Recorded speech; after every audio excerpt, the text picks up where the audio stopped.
Welcome to Detailed, an original podcast by ARCAT. This is the show where we uncover lessons learned to help you navigate your next project. I'm Cherise Lakeside, Senior Spec Writer at RDH Building Science, and your host.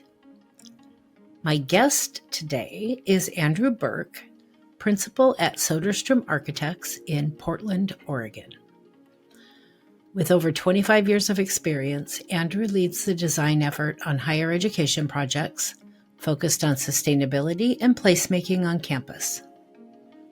He has a deep breadth of experience in designing for all aspects of student life, from residence halls to dining facilities to academic buildings, as well as master planning.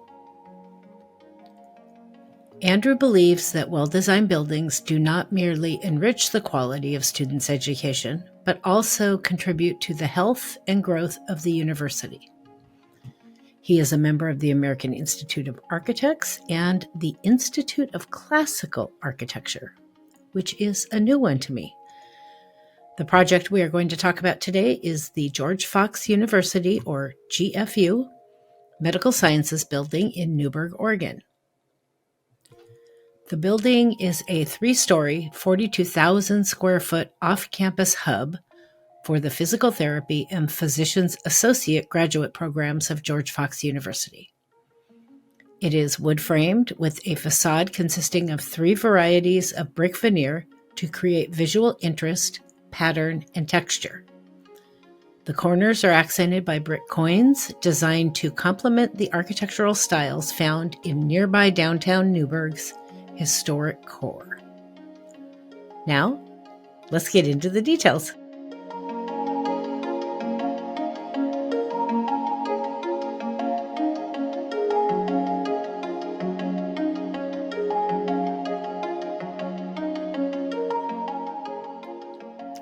Andrew, welcome to Detailed. How are you? I'm good. Good morning.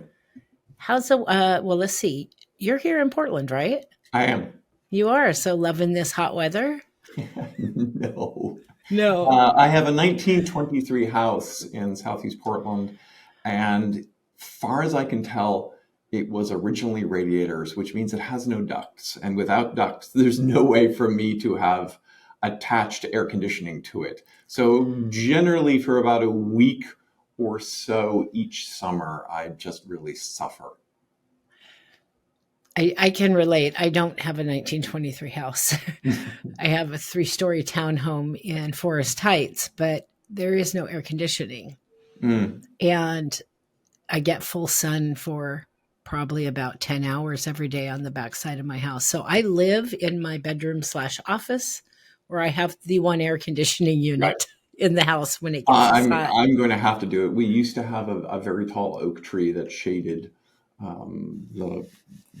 the south and west exposure of the house, and which was ideal, except in the ice storms of the winter, the tree would shred branches. And after one pierced through a dormer right over my bed, in fact, a season or two ago, decided it was time to take the oak tree down, not realizing that, of course, it would make the upper floor of the house, a good 10, 15 degrees warmer in the summer.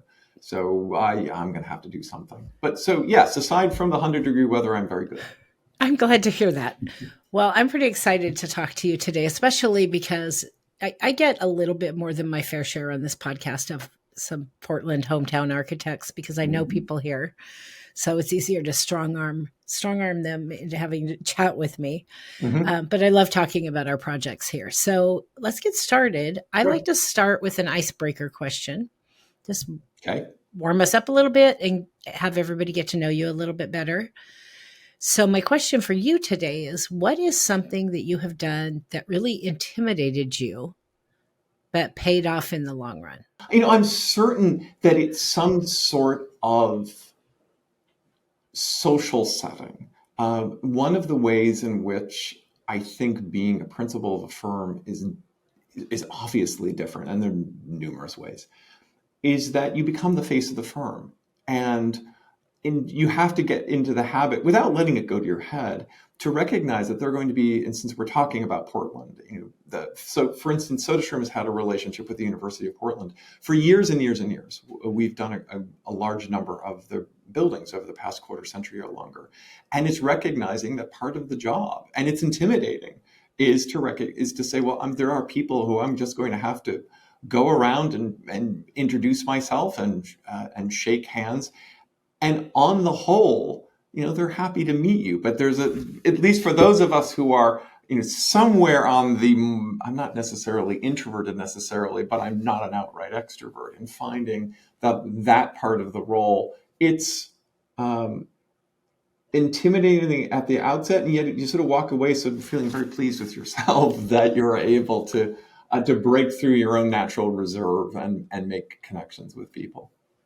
I can really relate to that. And any of my listeners who actually know me personally are going to go, yeah, right, Cherise. But I am fine in a room full of people if there's a handful of people in that room that I know. Right. But I have done a number of things, especially the last 10 years, where I've had to walk into a large room of people where I don't know a soul. That is a challenge. And one of my favorite mottos that I have to tell myself as much as I tell my students and anybody else I deal with is never let fear stand in your way. Mm-hmm. Because when I walk into that situation, I want to turn around and run. But you can't do that, Right. And like you said, it's very gratifying when you actually meet these people. You have new connections, you make new friends. But that initial walk up to a complete stranger, that one's hard. I agree. Actually, my daughters, I have two college-age daughters, and sort of talk that if I have to get up and give a lecture, if I'm talking at people, particularly if it's something where I know I'm there to talk about something I know, I find that not stressful at all. I don't find presentations to be stressful, but that kind of what you're describing, there's 100 people and you're walking in the room and there are people that you're going to have to go and sort of introduce yourself and bridge across and make connections. That is intimidating. It is. I would just prefer they come to me. Just I'll stand here. You come to me. You wear a tag that says, please come talk to me. Please come talk to me. So we already read your official bio in our intro. Sure. So instead of that, since we're already going to tell everybody all that good stuff, briefly tell me something interesting about you as a person. Outside of architecture. You don't get to talk about architecture. The personal details are somewhat harder to kind of distill down into a way you assume, people are going to be remotely interested in this. I don't think this is interesting, but I'll give you the sort of the other part of the bio. I was born in a suburb outside of Boston. Mm-hmm. My parents, neither of whom were New Englanders. My father in particular, after doing business on the West Coast for years, had decided, in fact, I remember him cracking open an atlas, for those of you old enough to remember maps, and sort of pointing, not that this made any sense to me at the time, pointing to, I guess it was between, say, Eugene and Seattle, and saying, someday we're going to move here. And that someday turned out to be about 1980. So I had middle school and high school in the Portland area, and then architecture school in U of O at Eugene, and then 10 years in the Bay Area, or 10 to 12, depending on how you count.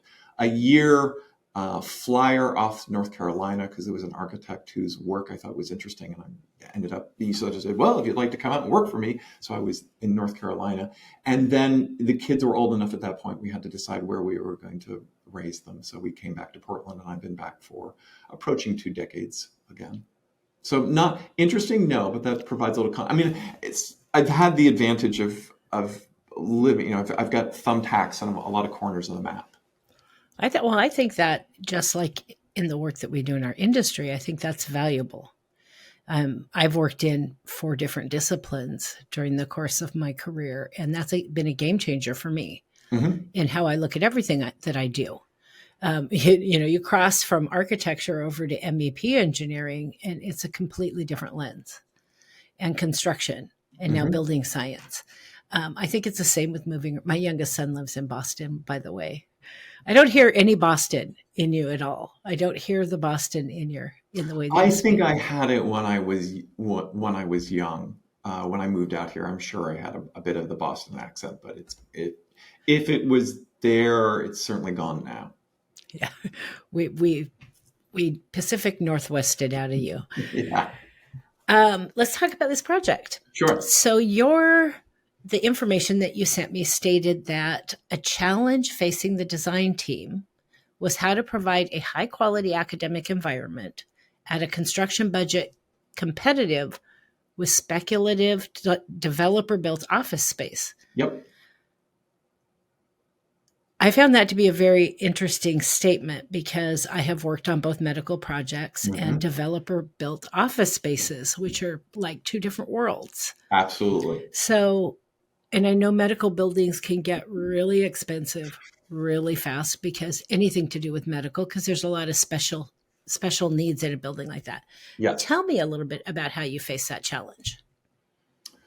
Well, perhaps, and this may be sort of dovetailing to one of the subsequent questions that you have, is sort of how the university came to us with this project um, sets the table.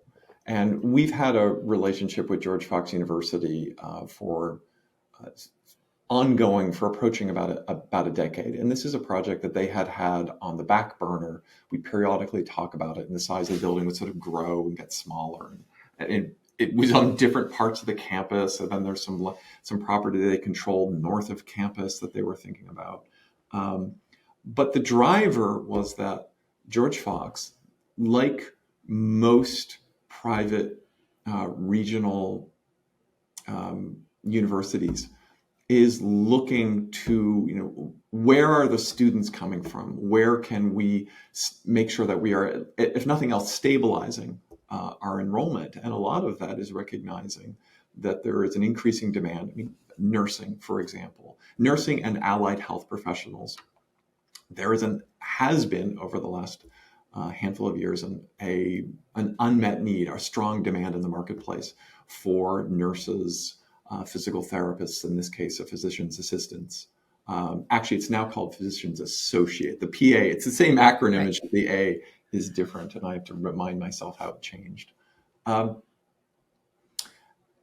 and at some point, the university concluded that the best option for them financially was, yes, we need to build this square footage, but no, we're not going to do it ourselves. We're going to engage with a local Newberg area developer who had both the property and was willing to spec build the building to the university's with the university's architect, which is fairly unusual. He basically said, okay, you just have your guy draw what you need, and he'll work with me, and we'll develop a building that makes, I don't think he ever used the term, but I think the correct term is to make the pro forma work. And that's how we kicked off the process. At some point, we were told it's going to be a George Fox University building, but except that it's over here, a mile and a half away from campus.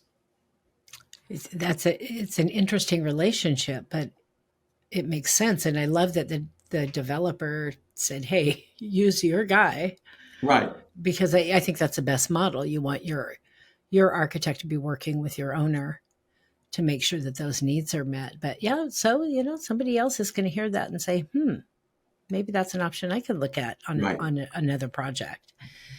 How about we start with just a general description of this building and the spaces and kind of how the building's being used? The building is ultimately ended up 3 stories, 42,000-ish square feet. The 2 programs, the physician's associates and physical therapy, occupy it. They each get about 1.5, roughly half of the building. So I'm thinking 1.5 floors each. PT is on the ground floor because they also had as a part of their, as I am understanding it correctly, a part of their accreditation process, their instructors need to continue practicing. So they operate a clinic that both gives students I think they essentially have people who come in and volunteer or perhaps pay some very, very minimal visit cost to give the students practical experience with real people with sore muscles. And then also it allows instructors potentially to run small practices there. Again, I'm hoping I've understood that requirement correctly, but there was a clinic function, which is on the ground floor. And then the PA program had the half of the middle floor and then the top floor for their program. It's a mixture of generalized classroom spaces, specialty classroom spaces that relate to the particular programs, and support offices, predominantly faculty offices. Can you tell me about one particular or notable design challenge that you've faced on this project, and how you solved it? One of the peculiar trajectories of the design was the anatomy lab. So I suspect many of the listeners, particularly the design professionals, have started to incorporate VR into their day-to-day practice over the last couple of years. That's certainly been our experience. And this will age me, but I will say something along the lines of when some of the younger staff, because it's always the younger staff, who are saying, we really need to get a VR set up and we need to spend this money to have this equipment and the software to run it. And I remember thinking, what kind of a gimmick? And it's not on this project that we're talking about, but on a subsequent project, the ability to use VR and go in and stand in the space and say, okay, this is great, except this thing needs to move 2 feet this way, and that duct doesn't really work there. So now I'm much more appreciative of the way that the VR can supplement the design process. Physical therapy was going through a very similar thing a handful of years ago, where it was just at the cusp of where the industries that support physical therapy were starting to bring along or into the marketplace software that gave you virtual cadavers. So when we started planning the building years ago, we were looking at an enlarged cadaver lab. They had an existing one in one of the funny things about George Fox's campus is as they've grown, they took over, I think it was a Kaiser facility. It was a small hospital. And they had been repurposing that to classrooms and typical university functions. And one of the things, I don't know what that it was originally, but one of the things they had in there was a 14 table cadaver lab. And that has very, very specific requirements for ventilation, obviously. So we were originally looking at an enlarged cadaver lab. And at some point, the head of the PT program said, we actually think we could save the university money by increasingly going to a virtual cadaver lab. So at some point, the design changed. And instead of having to design the cadaver lab with 12 or 16 stations, there is one, but it's 3. And so the students, there are certain things where they still want the students to get in and interact with a physical cadaver. But the majority of the teaching has moved towards VR, which means the planning for that space, instead of all of the very particularly the mechanical requirements, it's just a classroom. Just a classroom with a fair amount of technology, if you will, technology in quotes, so plugged into the space. So that was an interesting thing about that changed during the design process, very much in the way if you talk to, we had something similar years ago when we designed a library, and it was the moment at which libraries ceased to be repositories of books with lots of shelves and started to become study spaces, and what collections were remaining were sort of moved down to compact shelving, because library, now that you can get all the information you ever wanted from an iPad, what exactly is the role of a library? And a similar thing happened with the cadaver lab. The technology changed it.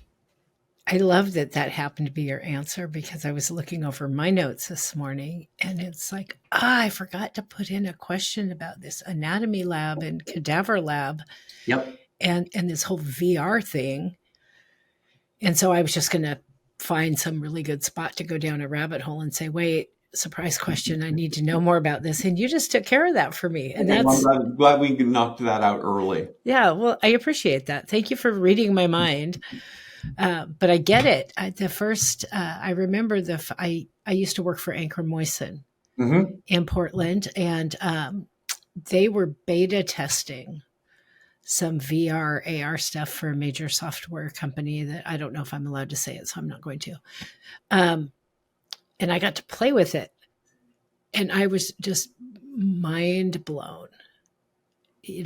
Walking through this building and getting to, you see things on the internet, but actually doing it, and that was, I don't know, that's going on like 8 or 10 years ago. So, I can't even At this imagine point, how far it's come. my reaction is that it's become, this is getting somewhat far afield, but it's not, it's because it's become commonplace. It's become powerful. And again, if we're not necessarily naming specific tools, the fact that we can model something quickly in 3D, then just open it up on our VR station, drop on the goggles, and stand there, whether it's on the outside, and say, does that mass feel right? Or do we, as we're going in the lobby, maybe it needs to be taller, or boy, I wish these doors were further away. And I say this as somebody who likes to imagine I'm reasonably competent as a designer, and you have in your mind's eye how things are. And certainly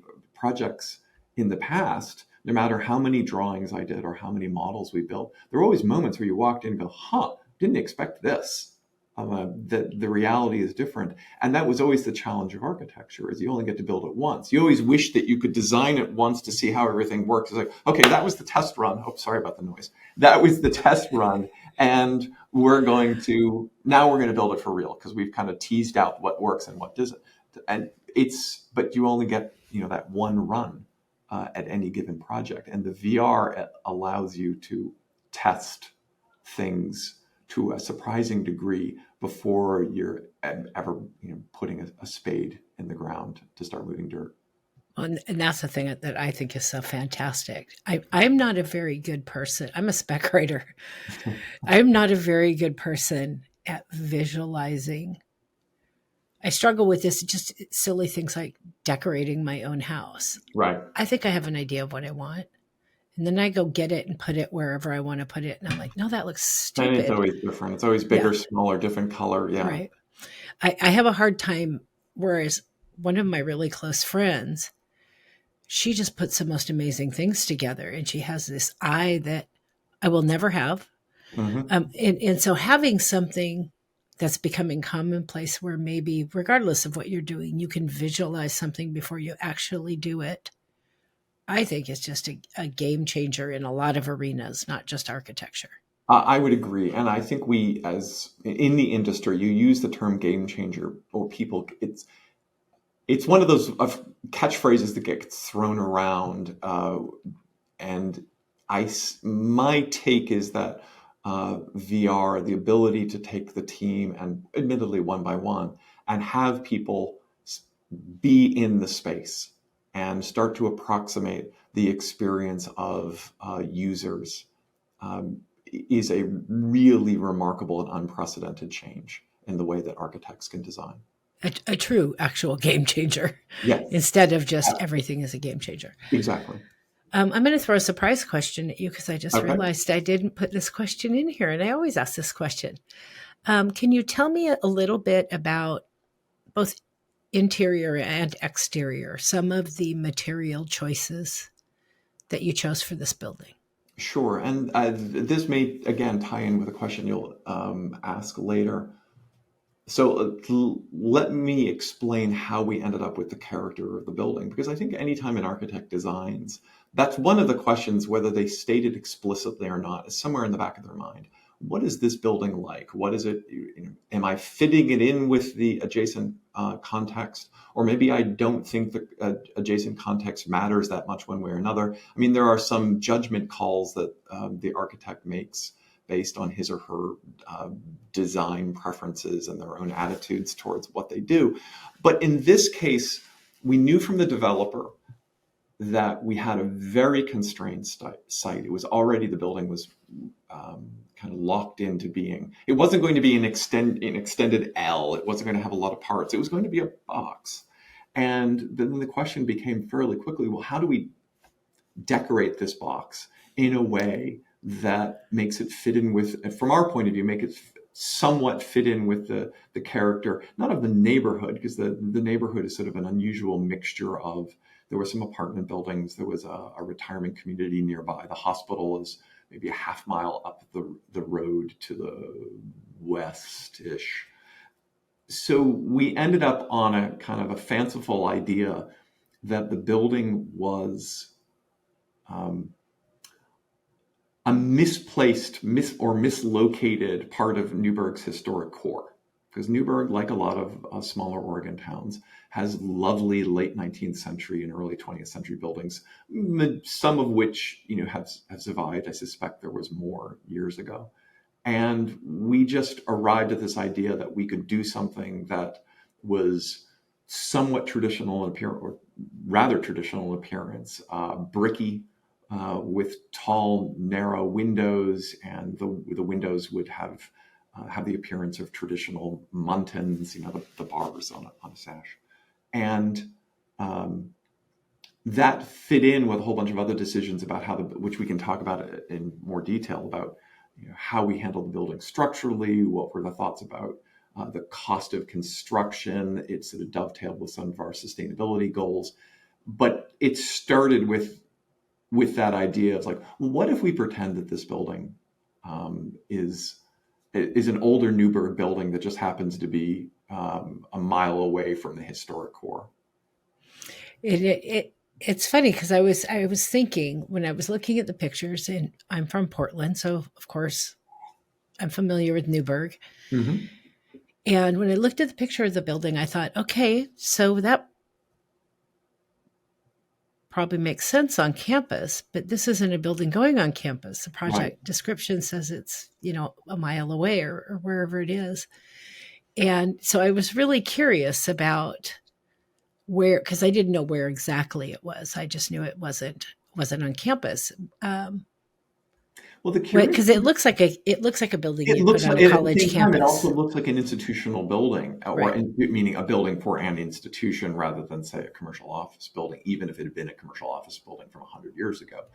And the curious thing about George Fox's campus is that while they have a couple really very nice pre-World War II, I mean, really the one I'm thinking of is it 1910, Woodmar Hall. It's early 20th century. The majority of their campus and the majority of their growth has occurred since World War II, really since the 60s. So they don't have a lot of, in the way many, say, East Coast college campuses have, a inventory of what in your mind's eye you might think of as kind of classic university buildings. And so one of the peculiar ironies of this design is because we decided, well, we'll make it look like old Newberg, is it actually looks like more of an old university building than George Fox's actual inventory of old university buildings. But if nothing else, I think people drive by and think, it also now has a very big sign on it that says, George Fox Health, or something to that effect. So if they hadn't been able to figure out what the building was before, the signage certainly would give them a hint.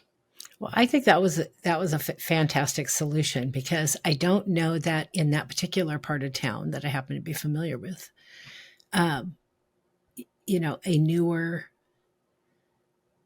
more modern type of looking building would have fit nearly as well. There is that historic quality to Newberg that, we would all love for some of that to be maintained over the years. Not everything has to be shiny and glass and, There was also a very practical reason for this. And I'm speaking in very, very broad terms about costs. But if you want to say, what does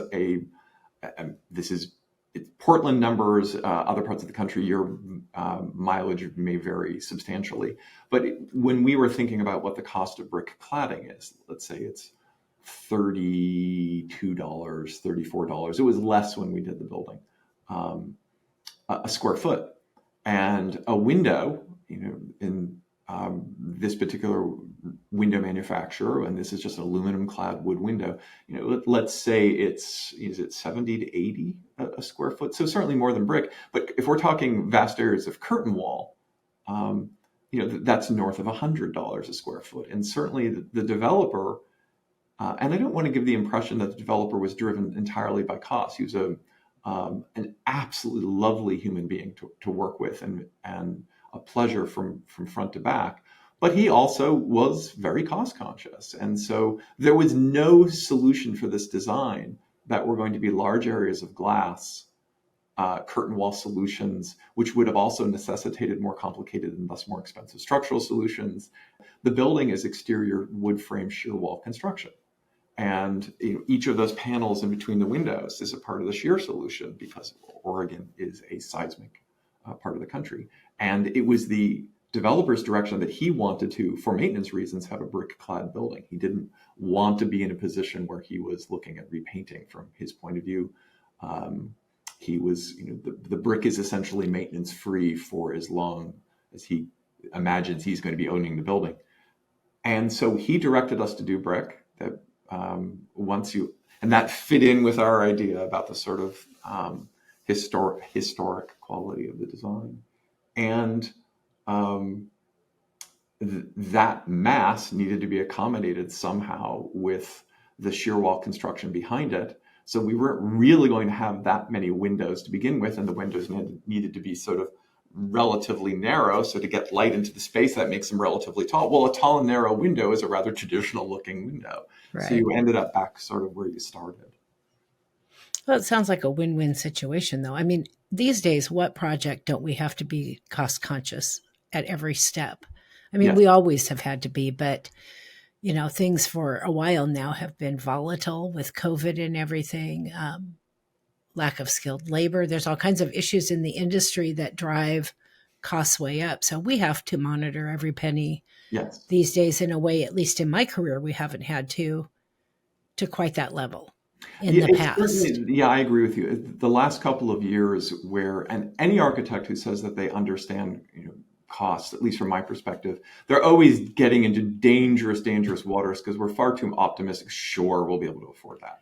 But costs have gone, I think the technical term is bananas, over the last couple of years. And it's involved having to reset our expectations about what we could do, and being able to, particularly long-term clients, where you go back and say, I know we planned this a couple of years ago and we were telling you, I'm making up a number, it was $350 a square foot, and now it's $575. And they're looking at saying, well, okay, how much of the program am I cutting? But to your point about costs in general, I always thought there was a very useful sort of wordplay, is that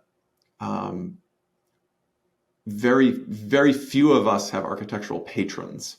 Mostly what we have is clients, and clients are going to be cost conscious. If you're very fortunate and you have a patron, somebody who says, sure, $1,000 a square foot, $2,000, knock yourself out. That's a special project. But I think the vast majority of the profession, we have clients. Right. Well, and it's a fantastic example of being cost conscious and making a really beautiful building that fits exactly in the location where it is and in that environment. Even if you would have had a patron for this project, I don't think that big shiny glass building would have been a good fit for Newberg. As an aside, I do wonder at times, because I've not had that kind of project where there was almost an infinitely elastic budget. And I sometimes wonder whether the constraints of cost, it's painful when you're going through and you think, I can't afford that. But having those constraints are often the thing that triggers the design team to come up with a better solution, to say, there's another way we can do this, and maybe it turns out better than we even. Does having an infinite budget almost allow you to be, I don't mean lazy exactly, but just right. The joke would be, well, we just cover it with enough marble and it will be, right. or a curtain wall, or whatever the style of the building is, and we can solve that problem. Then again, if there is, some patron out there who wants me to run that experiment to see whether we would be sufficiently creative with an infinite budget, we're happy to look at that. Yeah, I'm sure you are. But you make a good point. I think that again, in anything in life, there are certain boundaries we have to operate within, no matter what it is. And when you really want to make something happen, you have to really tap into those creative juices Yep. to make that happen within the boundaries that somebody is going to set for you, and no matter what you do. And Yep. so I agree with you. I think it does make you work a little bit harder. That building is a statement for your firm. Mm-hmm. So you're always going to be motivated to make a really lovely building. You have infinite money, it's just slap all this stuff together. We don't have to worry about costs, and it'll be a lovely building. But when you have to It's a more make it, interesting challenge, more parameter. I mean, there are times you feel like you've been boxed in and there are no good solutions, but So let's talk about sustainability for a minute. sure. Your project description stated that the building performs 30% above baseline energy code and is the Energy Trust of Oregon's first VRF. I happen to know what that is because I Yeah. worked in MEP, which Right. means, for my listeners, if you don't, variable refrigerant flow qualified project, which is something I've never heard of. I didn't even know you could get a VRF qualified project. So that's something new to me. Tell me about the sustainability in this building and tell me about that, because Sure. Well, let me circle back that for the moment, and I've got my glasses on because I took, I had to actually get notes to make sure that I wasn't making up a completely nonsensical answer. Um, there are two ways to think about the sustainability of the building. I suppose there's operational energy savings, and that's where the VRF system is. The other part of that was, well, maybe there's actually even three ways to think about it. Increasingly, I think the profession is starting to look at embodied energy. I recall reading when I was in college years and years ago that it was actually sort of the opening very large book on energy performance in buildings. And they, at least the authors at that time, written in sometime in the 70s, were somewhat dismissive of the notion of embodied energy, and which is closely linked to carbon, as being an important concern. It was really focusing on operational energy only. You can imagine, as buildings are becoming ever more efficient in their operational energy, that the amount of energy that is locked up in the embodied energy that becomes more significant. I think this building, with the exception of the brick cladding, does pretty well in that regard. The building is all wood frame, and that was more of a practical concern than a sustainability concern. The developer, his experience was with wood frame construction, so we didn't really want to do a steel frame building. I mean, wood construction, regionally appropriate. You're getting the materials from this part of the world. You're not shipping them from far away. Even the brick is from a local manufacturer of brick. And the other thing I would say about this sustainability, again, back to the windows, back to the structural solution, is if you look at the facades, you actually see not a very large percentage of the exterior facades are glass. And that was tied to cost, tied to structure, tied to the aesthetic. But it has the advantage that obviously an insulated wall, solid wall, is going to perform better than any complicated glass solution. So the windows are placed in a way spaced into the tall, narrow windows, spaced regularly throughout the facade. Is what we have heard. It was our supposition and what we heard from students and faculty who've used the building. They say, "Oh, it's so lovely and light filled," and you sort of scratch your head and say, but in reality, it doesn't actually have that much glass. Should we tell them that we don't really have that much glass? So that, in a way, is also a sustainability feature, because the building is going to perform very, very well from a kind of an energy envelope without having to have done anything unusual to get there. As for the VR system, and then I put on my glasses to read this, because we had to check back with our engineers. I mean, the VRF systems are notable because it's all electric. We're not using fossil fuels. We pair it with a direct outside air system, so you're getting the air exchanges. The reason that we were doing this was to avoid a complicated. The developer owner wanted to avoid a complicated centralized mechanical plant. He liked the idea of the VRF systems because they're sort of discrete, all with the coolant lines running to the units on the roof. And then there are extra incentives for an integrated heat recovery system, so that as you're making those air exchanges, depending on the time of year, let's imagine it's winter and you heated that air, you're pulling the heat out of that air you're exhausting before you're exhausting, and then you're using that heat to warm the air that you're pulling in. And I'll admit a certain amount of ignorance about the details, but I know that the state of Oregon has energy incentives in place for these sorts of systems because they have the potential for being so efficient. Well, Energy Trust of Oregon's pretty active around here, and that's great because it helps everybody. Who was your MEP? Interface engineering. I knew you were going to say that. That's why I asked you. I just knew you were going to say that. Yep. I also used to work there. That was my stint in MEP, was at Interface. So shout out to my old Interface peeps. Construction. I love construction. Mm-hmm. I think that, my personal opinion, in my humble opinion, maybe not everybody will agree with me, but I think that where the rubber really hits the road and where we really learn about our designs and the work we do in the office and whether we're really getting it right happens, we find out during construction. Can you build this? Right. Or what things work or what don't. There's always lessons during construction, no matter how good of a designer you are, because there's all kinds of things that can make you have to pivot. I don't like to call them problems because I don't think they're problems. I just think they're the natural circle of life in a project that, you're going to have issues to solve during construction for 1,000 different reasons. Was there anything during construction, any challenge you had during construction that you learned a lesson from or caused you to pivot or make a different decision? Yes. And I'm sorry for bumping the camera. So this is a lesson, and it's one of those lessons where you sort of joke, I don't make the same mistake twice. I have to do it like 6 or 7 times so it really sinks in.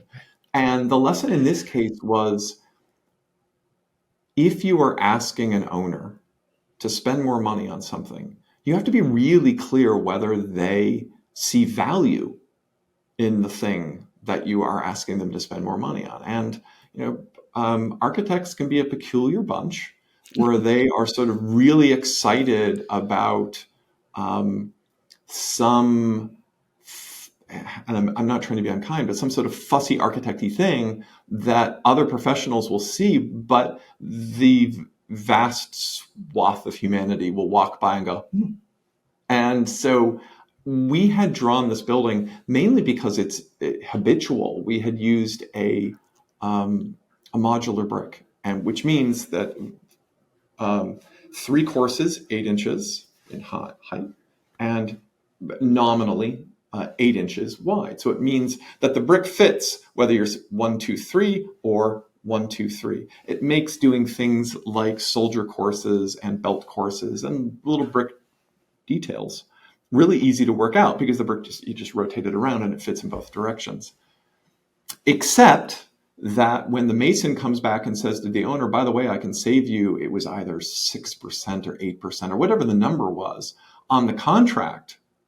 If you go to just a standard brick that is 3 equals 9, not 3 equals 8.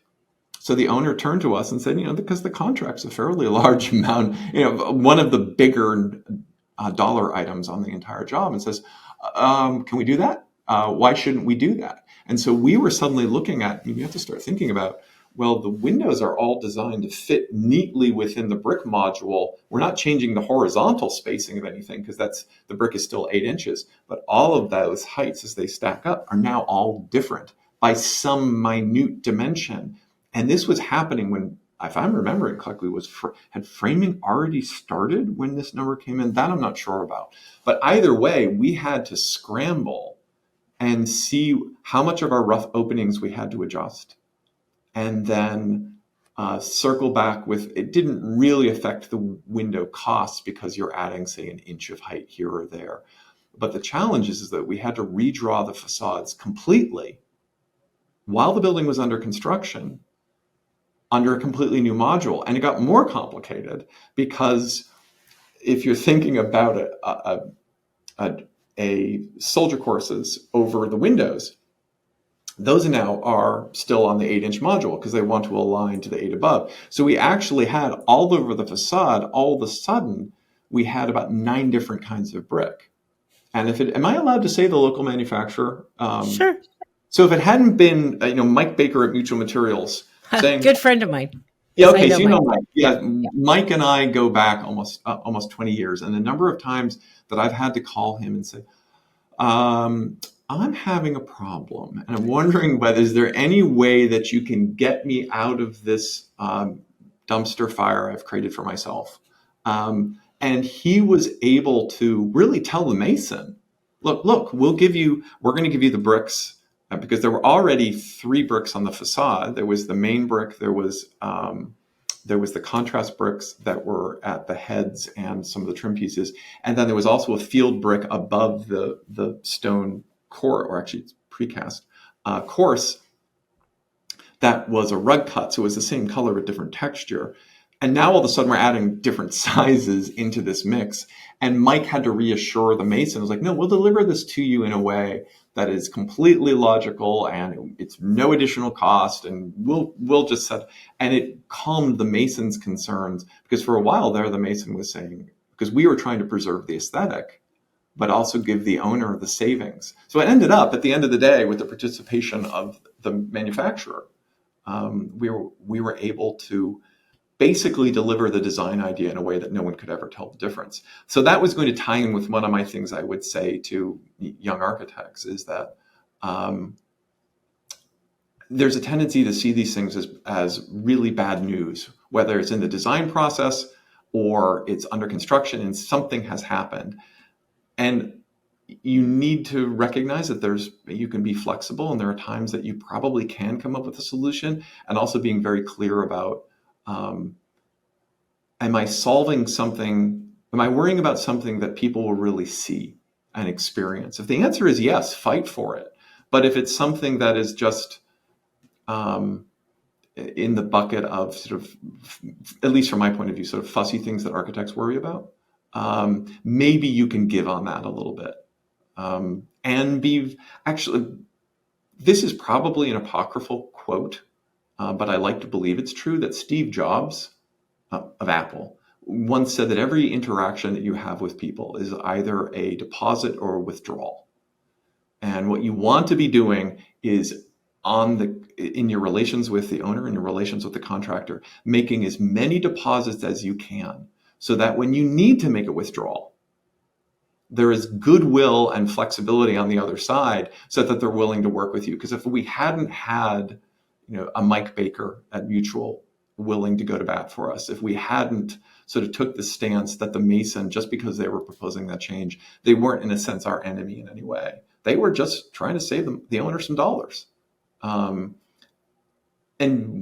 going in with it, that kind of, to the greatest degree that you can, sort of an attitude of patience and goodwill, you're more likely to get results that everybody can live with.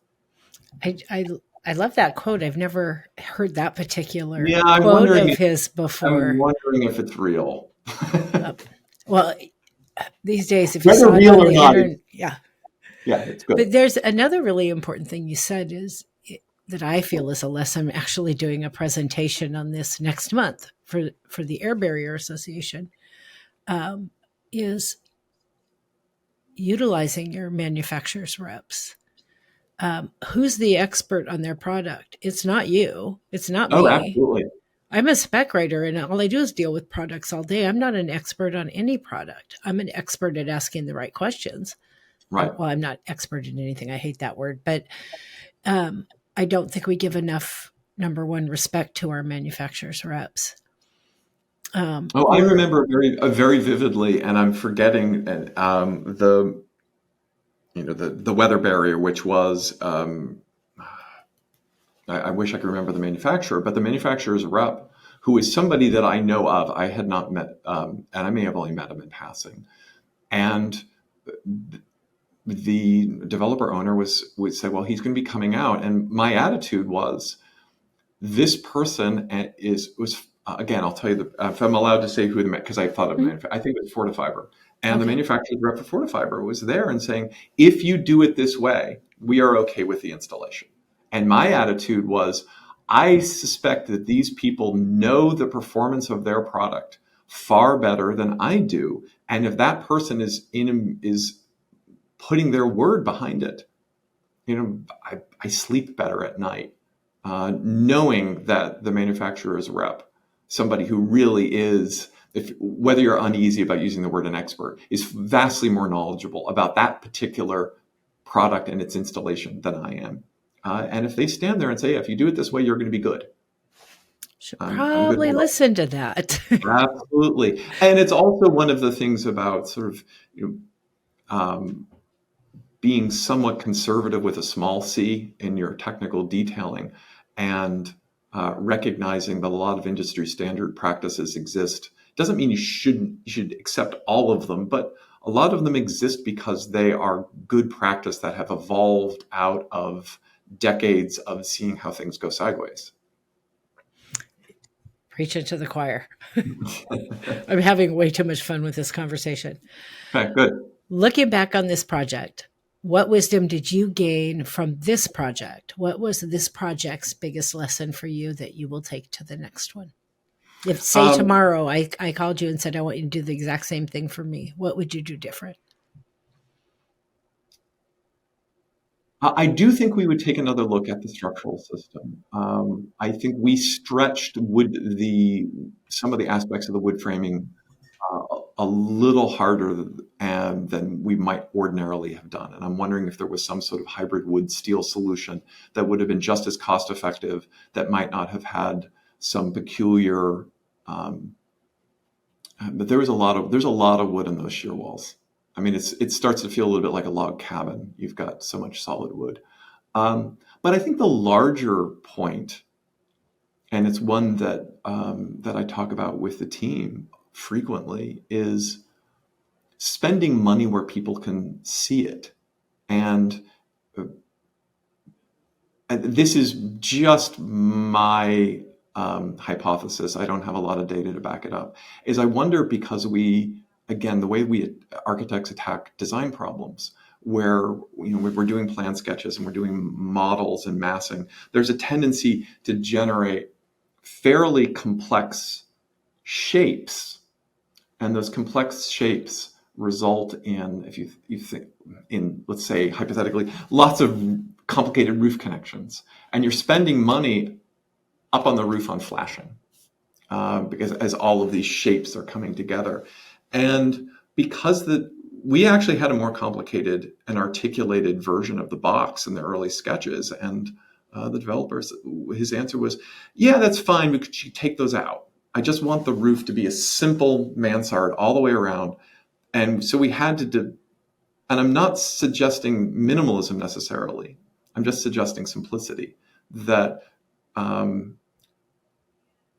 you may find, well, there's a reason why really complex articulated buildings are going to drive your costs up. And so recognize that that's happening. Spend money where your users are going to, that either gets the function right, gets the aesthetics right. And just as an aside, there's a building behind me in a completely different style that our office did that's actually on the George Fox campus. I was going to say, don't be afraid of symmetry.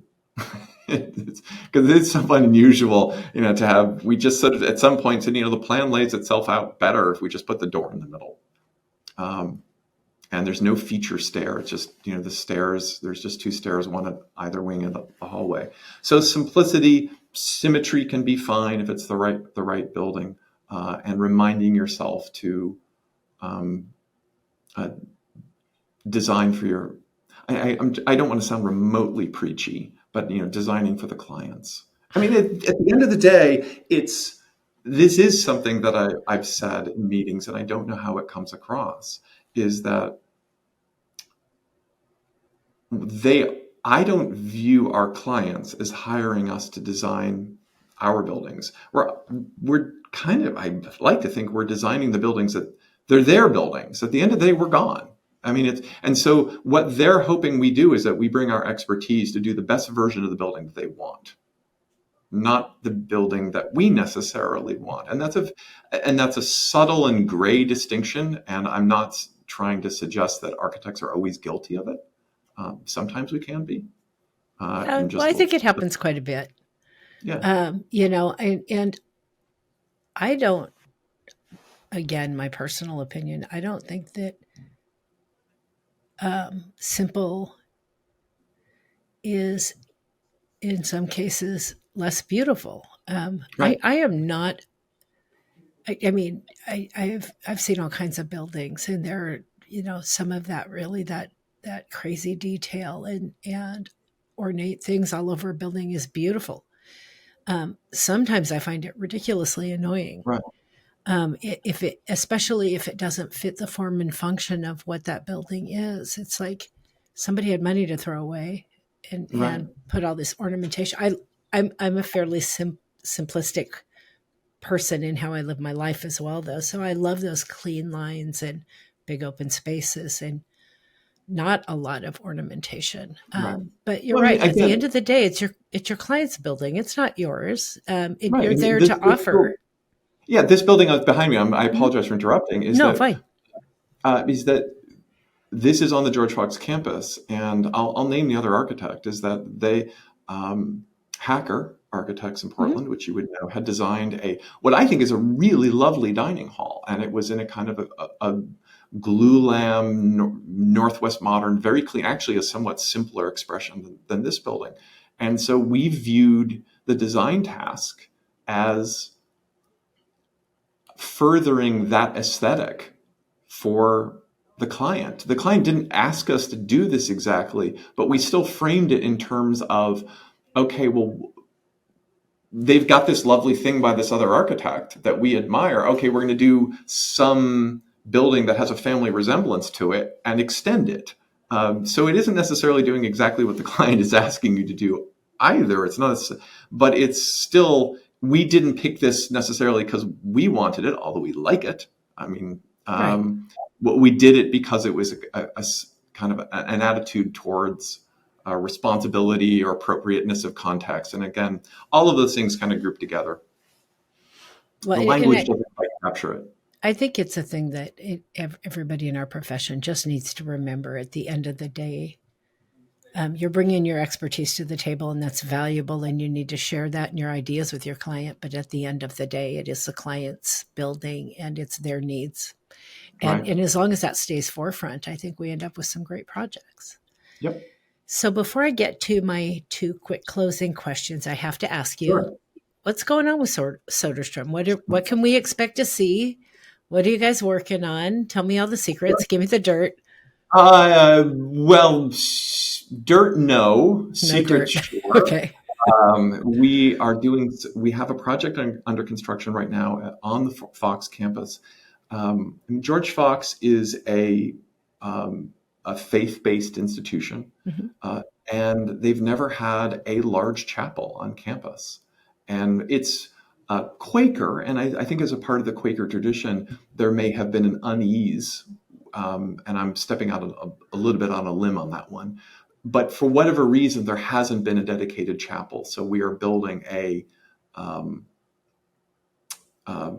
roughly 8,000 square feet above on the primary floor chapel for them that will be done, if the stars align, will be done by Easter of next year.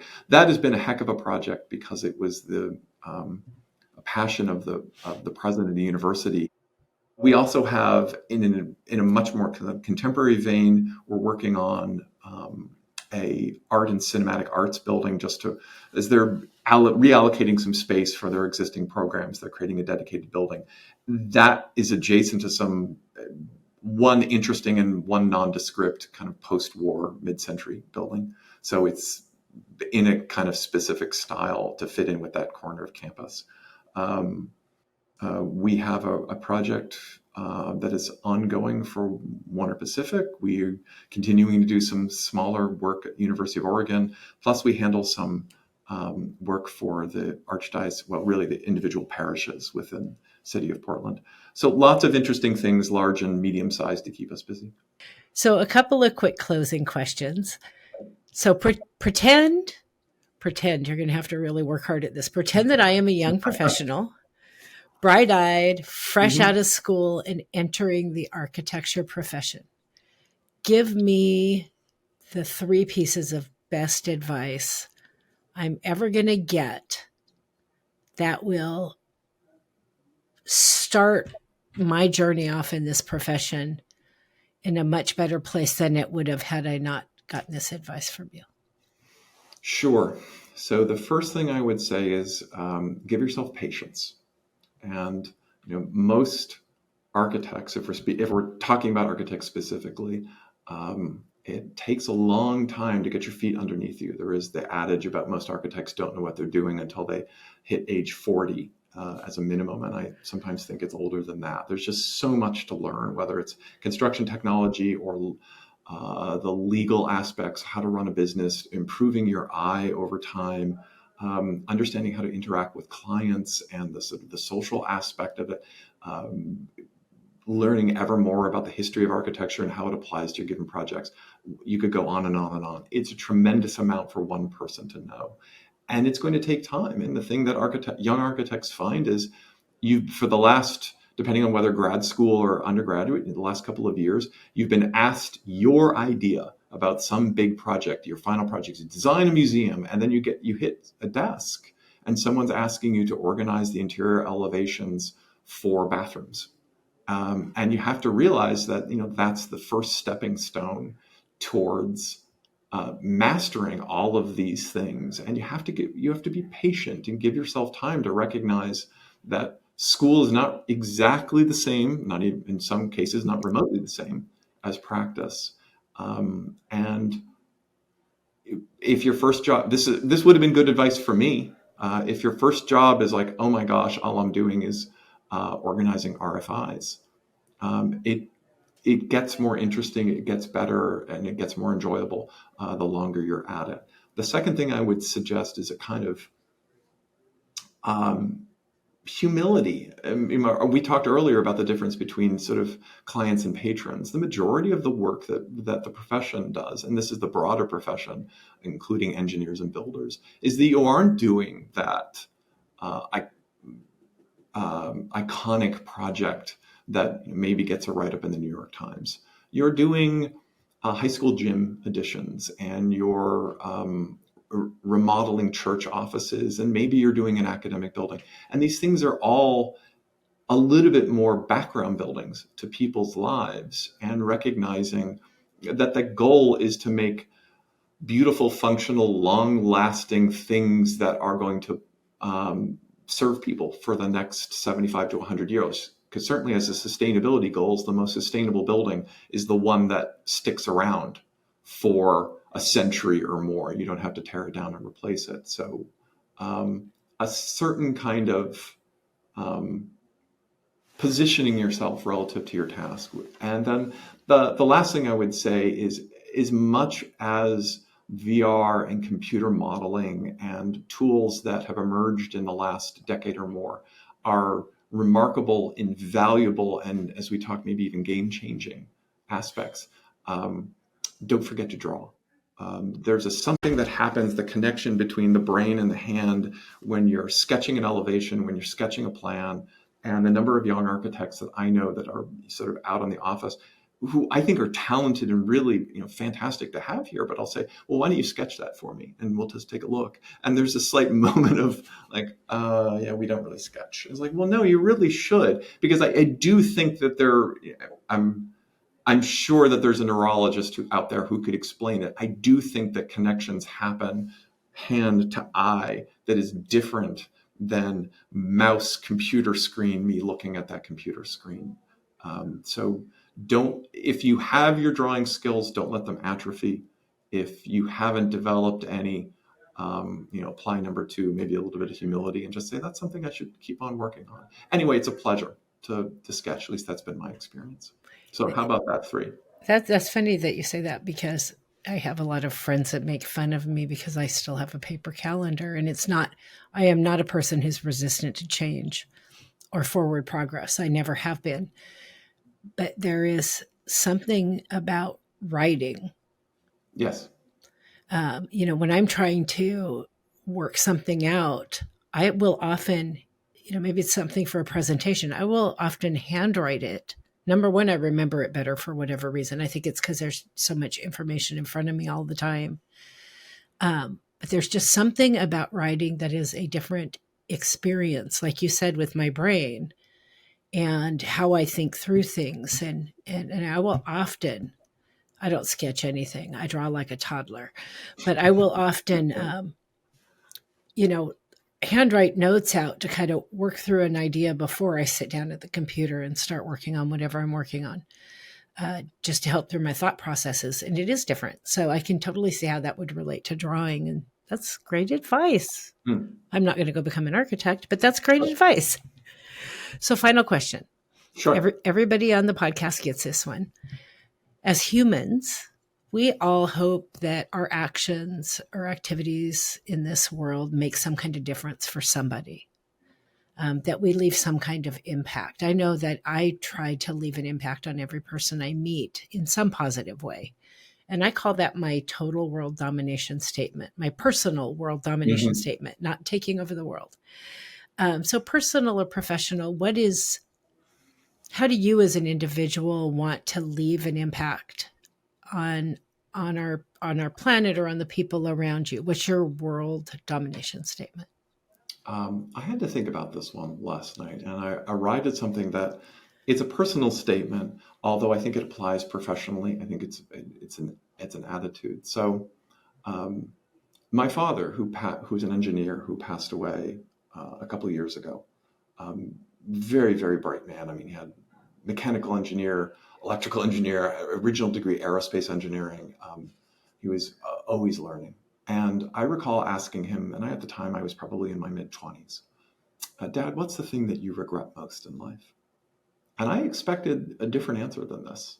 And what he said, after a moment of considering, was, I regret the times where I've interacted with people and I haven't been as kind as I could have been, which surprised me because my daughters had commented that he was the kindest man that they had ever met.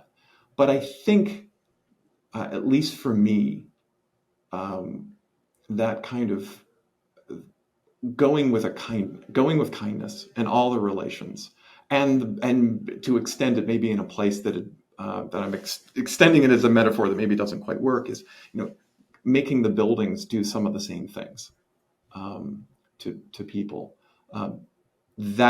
I'm not sure that's a world domination strategy, but that's certainly my strategy for how ideally I'd like to be remembered for interacting with the world. Well, I think that, I know I'm not taking over the world, but my personal world, I can set any goal I want. And I love that you answered that. I sometimes feel like some of my guests, like the universe made them come here to talk to me, because it's just so many things have come out of your mouth today that I so relate to. And one of those things is being kinder and gentler. And I have a pet project. I'm a people watcher, and I love to watch people and observe. But every time I go to another city or anywhere, really, I have this goal of how many people can I get to smile back at me. So I will smile at every single person I walk by. New York is tough. Man, that's a tough town. That is a tough town to win in that little experiment. But I can't tell you over the years how many people have stopped dead in their tracks and said something to me. Either you have a beautiful smile, or thank you, I needed that today. Or I think you're braver than I am. I'm not sure that I would have gone that. I have not gone that far on a day-to-day basis, but certainly it's amazing how it'll change your day. Try it sometime.